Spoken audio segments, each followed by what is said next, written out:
My name is Eleanor May Whitaker, and I'm 81 years old. Folks in this town call me the crazy widow who talks to the wind. I suppose that's what happens when you outlive your husband, your friends, and, if I'm honest, most of your usefulness in this modern world. People look at your wrinkles and silver hair and decide your brain must have turned to mush. I live alone now, in a small clapboard house just outside Maplewood, Indiana. My porch sags. My mailbox leans. The kids riding their bikes down the street sometimes throw pebbles at my windows and laugh. There goes the nutty old lady, they say. But they don't know the truth. They don't know that inside my attic, wrapped in boxes nobody has touched in 50 years, lies the secret my late husband begged me to bury. They don't know about the journal that people claimed was nonsense scribbles. And they sure as hell don't know that yesterday, a man in a tailored suit knocked on my door and offered me $500,000 just to see it. When I told my daughter, she rolled her eyes and muttered, "Mom, you're imagining things again. Please stop embarrassing us." My grandson even whispered to her, "Grandma's losing it." But I'm not losing it. I've waited my whole life for this moment. All the years of being mocked, ignored, pitied, it's finally turning. Because the nonsense I've been babbling about. The crazy maps and codes I scribbled on napkins. The stories I told about voices that came to me in dreams. They weren't nonsense at all. They were directions. And now someone else has figured it out. The question is, what will I do with this secret? Hide it again, or use it, even if it tears my family apart. I was only 24 the night my late husband, Randall Whitaker, whispered the secret that would haunt me for decades. We had just come home from the county fair. My shoes smelled like kettle corn, and my fingers were sticky with caramel apples. Randall, tall and handsome in his pressed sheriff's uniform, looked like the kind of man who could carry the whole world on his shoulders. But when we stepped inside our little farmhouse, I saw something in his eyes that froze me cold. Fear. Not the kind a man shows when he's spooked by thunder, but the kind of fear that digs into your bones and makes you pray you'll never have to carry it yourself. He pulled me into the kitchen, locked the door, and whispered, "Ellie, if anything ever happens to me, you need to promise me something." I laughed at first. Young wives always laugh at heavy things. But Randall wasn't smiling. He opened the cellar door, carried down a heavy metal box, and set it in front of me. It was dented, dusty, and had 3 different locks on it. Inside were maps, old deeds, and a notebook full of strange numbers. The handwriting wasn't his, it was jagged, messy, like someone had been writing in the dark. He told me the box belonged to his father, who had worked on something the government buried. Something worth more than gold. I remember whispering, "Why are you showing me this? We're just farmers." He leaned close, his voice shaking. "Because if I disappear, Ellie, you're the only one I trust. Everyone else will call you crazy. But you'll know. Don't let them take this from you." I wanted to ask what he meant, but that was the last real conversation we had about it. 2 weeks later, Randall was gone, an accident on a lonely road. The sheriff's car flipped into a ditch. Everyone said he must have fallen asleep at the wheel. But I knew better. I knew they had come for him. And so the box became mine. But keeping a secret that big while raising children, paying bills, and surviving life in a small town, it eats you alive. And eventually, my own family would start to notice my strange behavior. That was the beginning of my reputation as the town's crazy woman. Because what no one knew was that the box held something even more dangerous than maps or numbers. It held the key to a fortune no one believed existed. And one night, I made the mistake of telling my daughter about it. My daughter, Maribel, was only 15 when she first caught me in the attic with the box. She was a sharp girl, quick with her tongue, always rolling her eyes like she'd been born older than me. I had the box open on my lap, tracing the faded map lines by candlelight. My hands shook as I whispered the numbers from the notebook, trying to make sense of them. I didn't hear her until she gasped, "Mom, what are you doing?" I slammed the box shut, heart pounding. I should have lied. I should have told her it was nothing but old papers. But loneliness is a dangerous thing. It makes you desperate for someone to believe you. So I told her the truth. About Randall. About the secret his father passed down. About the accident that wasn't an accident. Her face twisted like I'd just told her the moon was made of cheese. Mom, this is nuts. You sound insane. I'm not insane, I begged, grabbing her hand. Your father trusted me with this. One day you'll understand. This notebook, these maps, they mean something. Something powerful. Don't you see? But she didn't see. She yanked her hand back, stormed out of the attic, and by the next morning the whole town was whispering. She'd told her friends. Her friends told their parents. Soon the neighbors were giving me sideways looks at the grocery store. That's how the nickname started. Crazy Ellie Whittaker. When Maribel grew older, she carried that shame with her. Every time I brought up the box, she'd hiss at me. Stop it, Mom. You're embarrassing me. My own daughter chose the world's opinion over mine. And what hurt most wasn't the laughter, it was the silence, the way she refused to ever sit in that attic with me again. So I kept it all to myself. For decades. I buried my words under a smile and nodded whenever people said I was losing it. But the maps didn't stop whispering to me in my dreams. The numbers didn't stop showing up on receipts, billboards, and license plates. Randall's voice never left my ears. And now, 50 years later, someone else has finally found me. The man in the suit. The one who knows about the box. And I fear, he doesn't want to buy it. He wants to take it. The knock at my door came on a rainy Thursday. Not the kind of soft rain that soothes you to sleep, the kind that pounds like fists, angry and relentless. I shuffled to the door in my house slippers, expecting maybe a delivery boy or the neighbor asking to borrow sugar. But when I opened it, I froze. The man standing there didn't belong in Maplewood. He wasn't small town. He wasn't familiar. He was sharp. His suit was navy, tailored so fine it probably cost more than my house. His shoes were polished like glass, not a speck of mud despite the storm. And his eyes, cold, grey, calculating, scanned me as if I were a puzzle piece he'd been hunting for years. Mrs. Whittaker. His voice was low, smooth, almost too polite. I nodded, gripping the doorframe. He gave a faint smile, though it never touched his eyes. I believe you have something that doesn't belong to you. Something your late husband left behind. My heart slammed against my chest. I tried to play dumb. I don't know what you're talking about. But then he said the words that turned my blood to ice. The notebook. The maps. The codes. My hands shook, though I tried to steady them. Nobody should have known those things existed. Nobody except Randall. Nobody except me. And yet here he was, a stranger, naming the ghosts I'd kept locked away for half a century. I forced my voice to sound strong. Those papers are worthless scribbles. My daughter calls them nonsense. You've come all this way for nothing. He chuckled, slow and deliberate, like a wolf circling its prey. Oh, Mrs. Whittaker, you know better than that. Your husband died for those papers. And if you're not careful, you'll join him. The air drained out of my lungs. For a moment, I thought I might faint right there on the doormat. But something inside me, something Randall left in me, rose up like fire. I tightened my grip on the door and whispered, "Get off my porch." His smile vanished. His jaw tightened. Then, without another word, he slipped a card into my mailbox and walked back into the storm. I waited until his black car disappeared down the road before I dared to move. My hands trembled as I pulled out the card. It was simple. White. Clean. On the front, just a name, Mr. Cole. On the back, scrawled in ink that made my stomach twist. You have 7 days, Mrs. Whittaker. I didn't sleep that night. Every time thunder cracked across the sky, I jolted awake, certain Mr. Cole's black car was back in my driveway. My hands ached from clutching Randall's notebook so tight, as if the thin leather cover could protect me from the storm brewing outside and inside my chest. By sunrise, I knew I couldn't face this alone.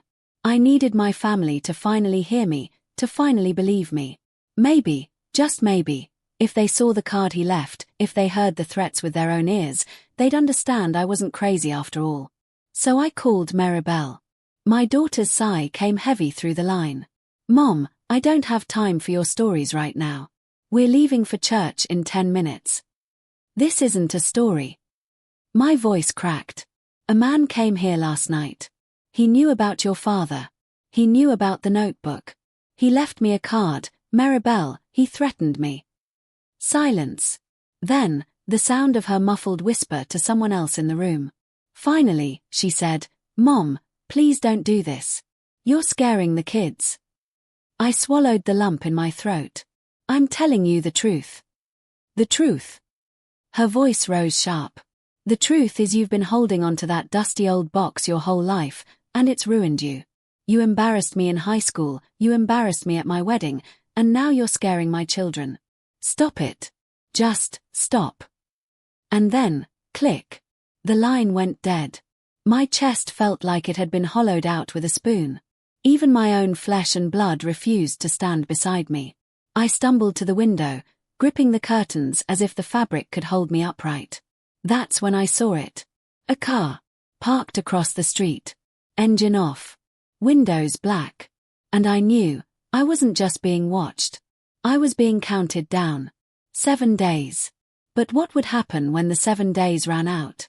I pulled the curtains shut and locked every door in the house, though deep down I knew a deadbolt wouldn't stop a man like Mr. Cole. Fear can either paralyze you or push you forward, and that morning, it pushed me. I climbed the attic steps, the air thick with dust and memory. The metal box waited in the corner, just where it had sat for half a century. My hands trembled as I lifted the lid. The old papers smelled of mildew and smoke, but the notebook felt alive, pulsing with secrets I was finally desperate enough to face. I spread the pages out on the floor, cross-legged like a schoolgirl. Numbers, maps, coordinates, scribbles that had once looked like madness, now began to make sense. I saw patterns. Repetition. Places marked again and again in Randall's jagged handwriting. One name kept appearing, Ashford Quarry. It was an abandoned mining site 30 miles out of town, shut down back in the 1940s. My heart thudded as I whispered it aloud. Why would Randall's father mark that place? Why had Randall died after warning me never to let anyone take this book?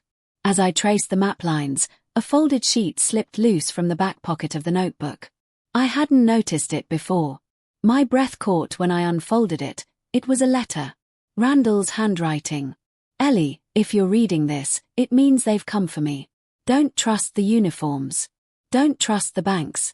Don't even trust our friends. There's enough hidden at Ashford to change our family's life forever, but it's also dangerous.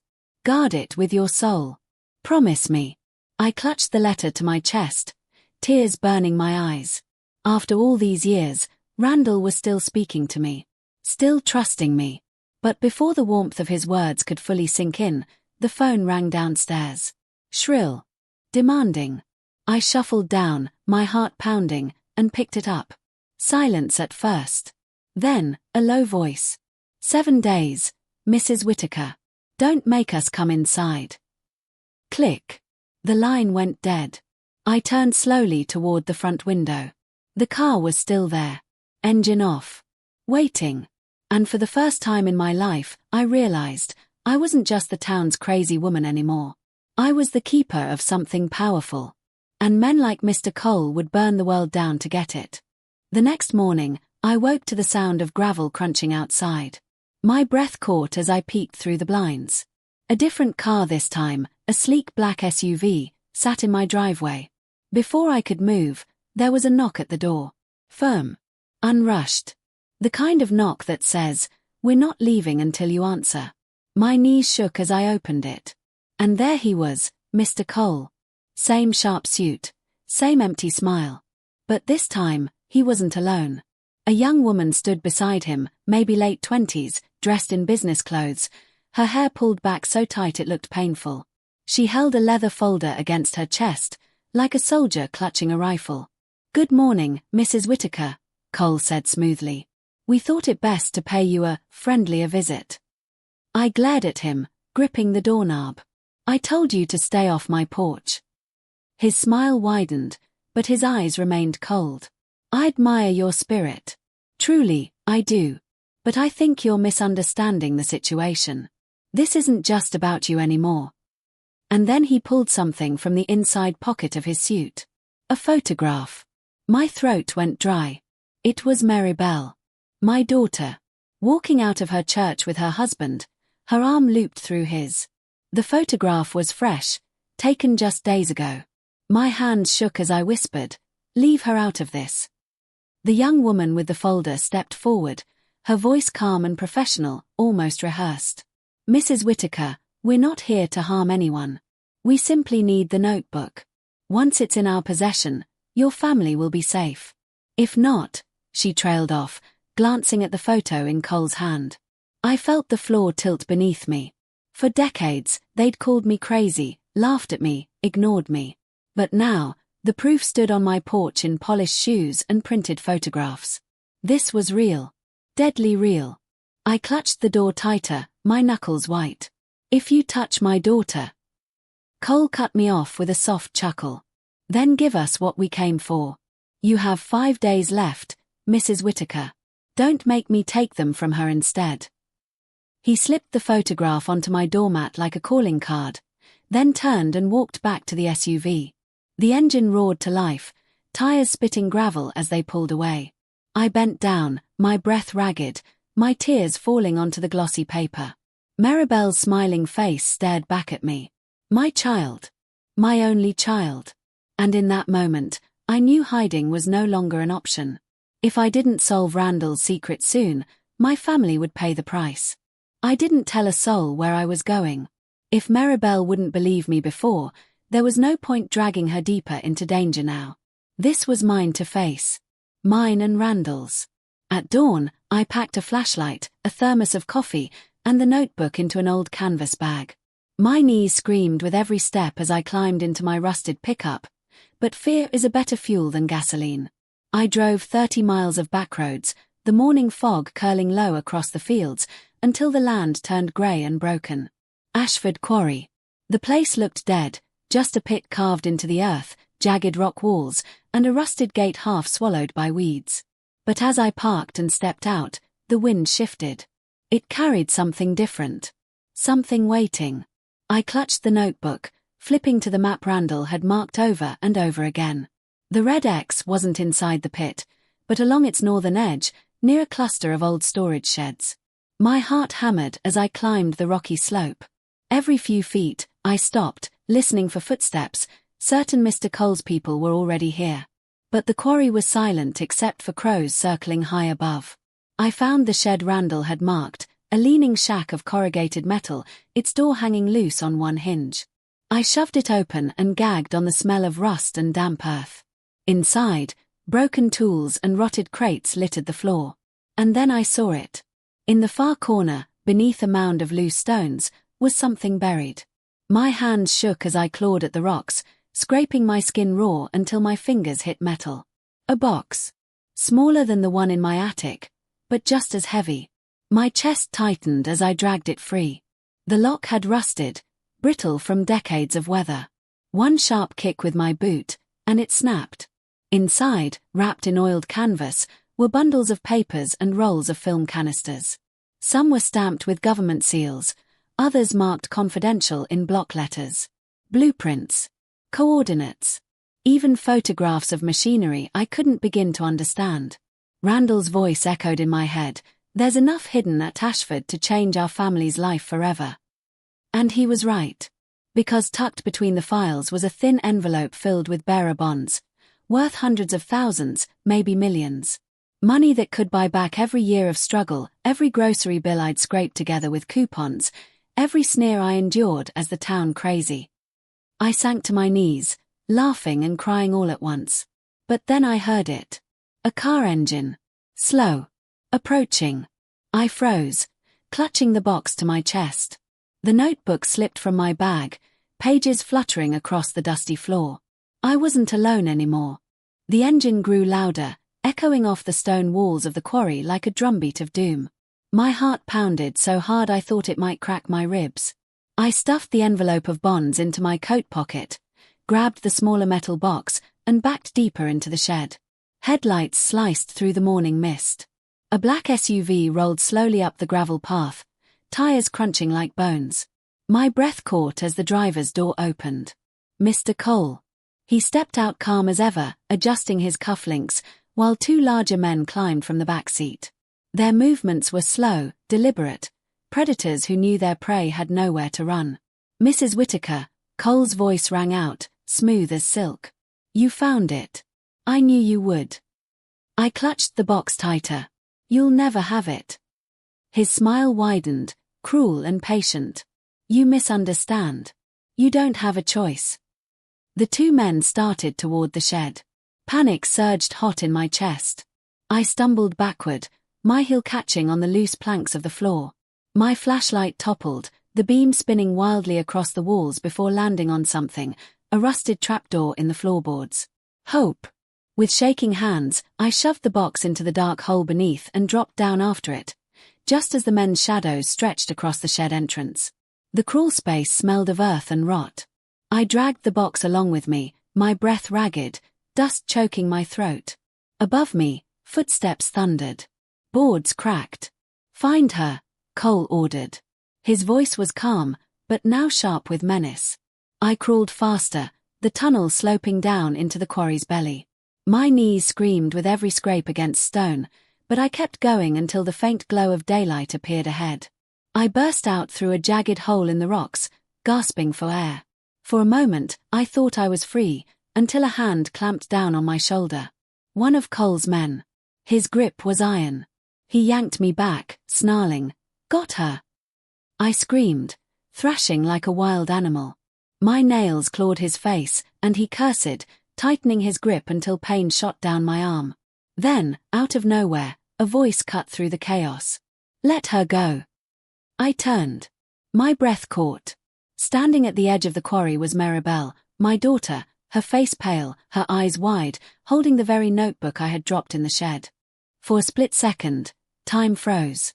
My daughter, my Maribel, stood framed against the grey sky, clutching Randall's notebook to her chest. Her face was pale, her lips trembling, but her eyes burned with something I hadn't seen since she was a child. Belief. "I read it, Mom," she shouted, her voice carrying across the quarry. "I read everything. Dad wasn't crazy. And neither were you." The man holding me stiffened, his grip loosening just enough for me to twist free. I stumbled to my knees, gasping. Mr. Cole's smooth mask cracked into fury as he turned toward Maribel. "Give me the book," he barked, his voice sharp as a whip. "You don't know what you're holding." Maribel's hand shook, but she lifted the notebook higher. "I know exactly what it is. And I'm not giving it to you." For the first time in decades, I saw my daughter stand tall, not the embarrassed teenager who called me crazy, not the grown woman who silenced me at family gatherings, but the daughter I'd prayed for. Strong. Fierce. Mine. Cole motioned to his men. "Take it from her." Before they could move, Maribel hurled the notebook into the air, sending pages scattering like autumn leaves. As Cole's men lunged for them, I seized my moment. I grabbed a jagged rock from the ground and swung with every ounce of strength left in my body. The man beside me howled, stumbling back, his cheek torn open. Maribel scrambled down the slope, grabbing my arm. "Come on, Mom. Run." We bolted through the rocks, the black SUV roaring to life behind us. My knees screamed with every step, but adrenaline kept me moving. For the first time in years, I wasn't running from my daughter, I was running with her. We burst onto the main road just as headlights swept across us. A pickup truck skidded to a stop, an old farmer who lived near the quarry. Maribel waved frantically, shoving me inside. The truck roared forward, gravel spitting behind us as Cole's SUV shrank in the distance. Only when the quarry disappeared from view did I finally collapse into Maribel's arms, sobbing. She stroked my hair, whispering, "I'm sorry, Mom. I should have believed you years ago." I cupped her face, trembling but smiling through tears. "It doesn't matter now. You believe me today." And in that moment, the years of laughter, the whispers, the loneliness, it all melted away. I wasn't the crazy old widow anymore. I was Eleanor May Whittaker, a woman who had carried the truth through half a lifetime of doubt. And now I was rich, richer than I'd ever dreamed, not because of the bonds tucked inside my coat, but because I had my daughter's faith back. Cole would keep hunting, I knew that. But he'd never take what mattered most. Because the nonsense they mocked me for was the very thing that saved us. Sparkles, the end.